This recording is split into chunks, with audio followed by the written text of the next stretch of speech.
All right, let's talk about anger. We're going to build a practical toolkit for managing it. And look, this isn't about just bottling it up or pretending it doesn't exist. It's about actually understanding it and then mastering it with a really clear step-by-step approach. Have you ever felt that, where anger just hijacks your brain? You know what I'm talking about. That sudden flash of heat, your heart starts pounding like crazy, your jaw clamps shut, and poof, rational thought is just gone. It literally feels like you've been taken over by something else, right? Something totally primal. Yeah, that's your system being hijacked by anger. Okay, so here is the absolute core idea of this whole thing. Anger is physical first. Before you can even begin to reason with your anger, you've got to deal with what's happening in your body. So we're going to attack this on two fronts.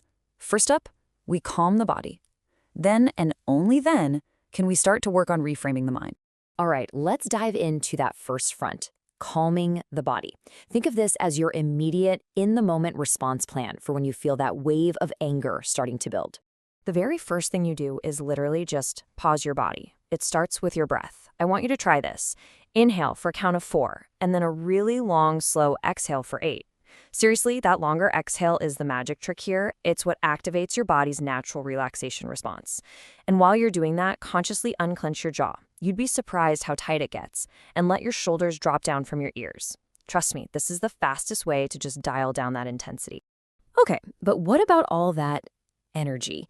Because what's really happening here is that anger is creating this massive surge of physical energy in your body. It's your classic fight or flight response kicking into high gear. Now that energy has to go somewhere, and if you don't give it a safe, constructive outlet, well, it's going to find a destructive one. So you've got to give that energy an outlet, release it physically.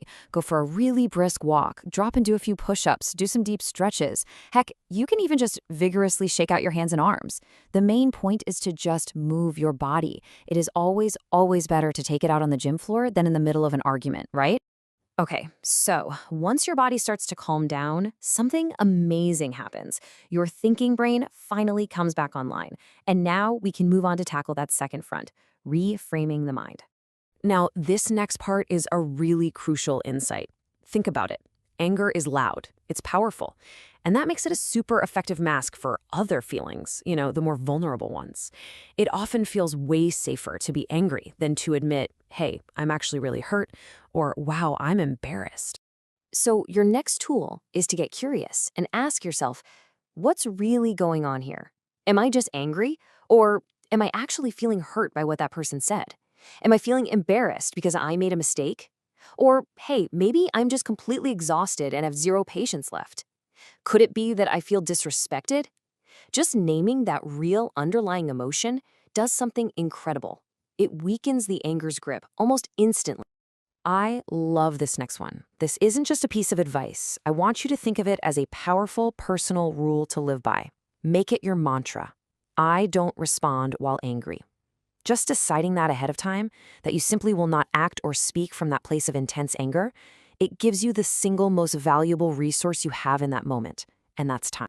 So how do you actually enforce that rule in the heat of the moment?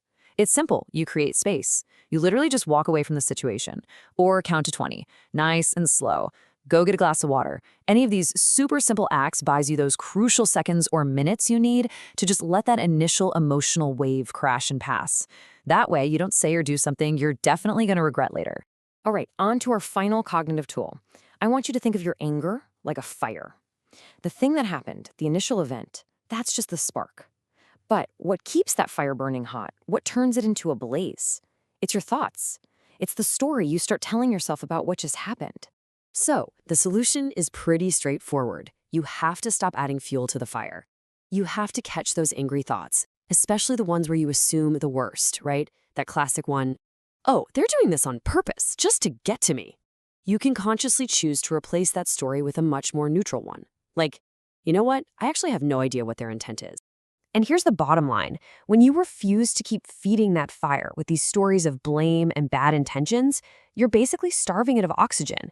Less fuel means less fire. It's as simple as that. The fire just naturally starts to die down on its own. It's all about taking back control of your own internal narrative. Okay, so let's put this all together now. Let's look at your complete anger toolkit. So here it is, the whole shebang. It's a two-part strategy. Your first response always focuses on the body. You pause and breathe, then you release that physical energy. Got it? Once that's handled, you can move on to the mind for the strategic part. You name the real emotion, you delay your reaction to buy yourself some time, and you change the story in your head. It's like a 1-2 punch that puts you right back in the driver's seat. When you look at all of this, every single one of these tools is really built around one central, powerful idea: the pause. That little moment of space you create between the trigger and your reaction, that is where all your control lies. That's not weakness, my friend. That is your new superpower. So the only question left is, how are you going to use it?